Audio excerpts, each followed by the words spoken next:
अरे भाई अरशद नदीम, सच सच बताओ, तुमने कोई अलग ही लगाई थी स्कीम या भाला फेंकने से पहले चखी थी कोई भांग अफीम?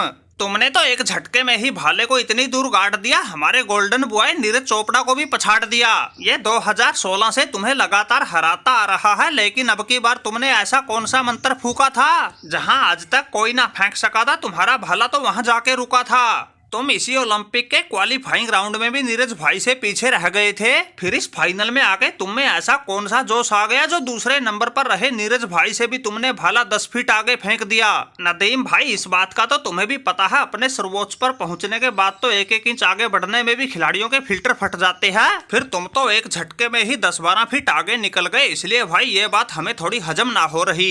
इसी कारण ये युजवेंद्र चहल सच जानने की कर रहा है पहल। अरे चहल भाई, तुम्हारे चालूपन को ये बाबर अच्छे से जानता है, इसलिए हमारे नदीम भाई को बातों में मत उलझाओ और इनसे कोई उल्टा सीधा सवाल पूछने से पहले हमसे टकराओ। आज नदीम भाई के गोल्ड मेडल के दम पे पाकिस्तान का बज रहा है पूरी दुनिया में डंका। तुम हमारे पास आओ, बाबर करेगा दूर तुम्हारी सारी शंका। हमारा अरशद नदीम अपनी मेहनत के दम पे बना है खरा सोना, इसलिए आज इसके सामने हर रिकॉर्ड पड़ गया बोना। इसने नीरज चोपड़ा क्या भाई, आगे पीछे वाले सबको पछाड़ दिया। ओलंपिक के 100 साल के इतिहास में जहां कोई ना पहुंच सका, वहां जाके भाला गाड़ दिया।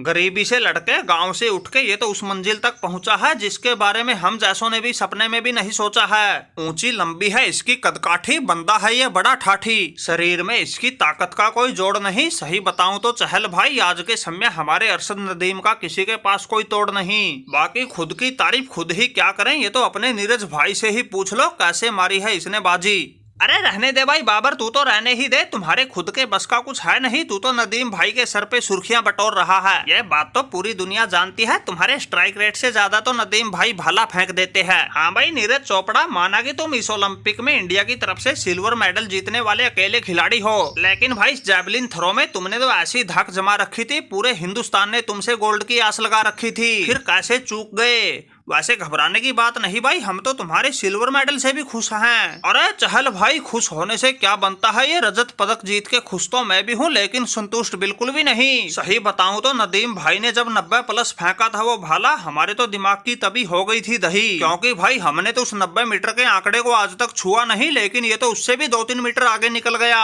भाई की ताकत का हम भी नहीं लगा पाए अंदाजा, इसलिए हमारे गोल्ड मेडल का बच गया बाजा। लेकिन मेरे देशवासियों, घबराने की जरूरत नहीं है, ये नीरज चोपड़ा एक बार फिर खून पसीना एक करेगा होके तरोताजा। अब तो टारगेट फिक्स हो गया है, नदीम भाई ने भाला 92.97 मीटर फेंका है, तो जब तक इसके रिकॉर्ड को नहीं तोड़ दूंगा चैन से नहीं बैठूंगा। वैसे भाई अरशद नदीम, कौन है तुम्हारा वो वैद हकीम जिसके दम पर तुम ऐसा इतिहास बना गए, 100 साल पुराने रिकॉर्डों को भी पानी पिला गए? वैसे नदीम भाई, इस ऐतिहासिक जीत की तुम्हें हमारी तरफ से एक बार फिर बधाई। अरे नीरज भाई, हम तो पहले ही ले चुके हैं तुमसे जीत की बधाई, लेकिन भाई सुन के तुम्हारी माताजी की बातें हमारी भी आंखें भर आई। उसने तो ऐसा गजब का साहस दिखाया, जिस अरशद नदीम ने उनके बेटे को पछाड़ा था, उसने तो उस अरशद नदीम को भी अपना बेटा बताया। भाई सुन के उनकी ऐसी आपसी भाईचारे की बातें पूरे पाकिस्तान का गला भर आया। और रही बात भाई इतिहास बनाने की, हमने याद किया अपना अल्लाह ताला, पूरा जोर लगा के फेंक दिया भाला, फिर आगे जो हुआ भाई उसको देखकर तो तुम्हारे संग हम भी रह गए दंग।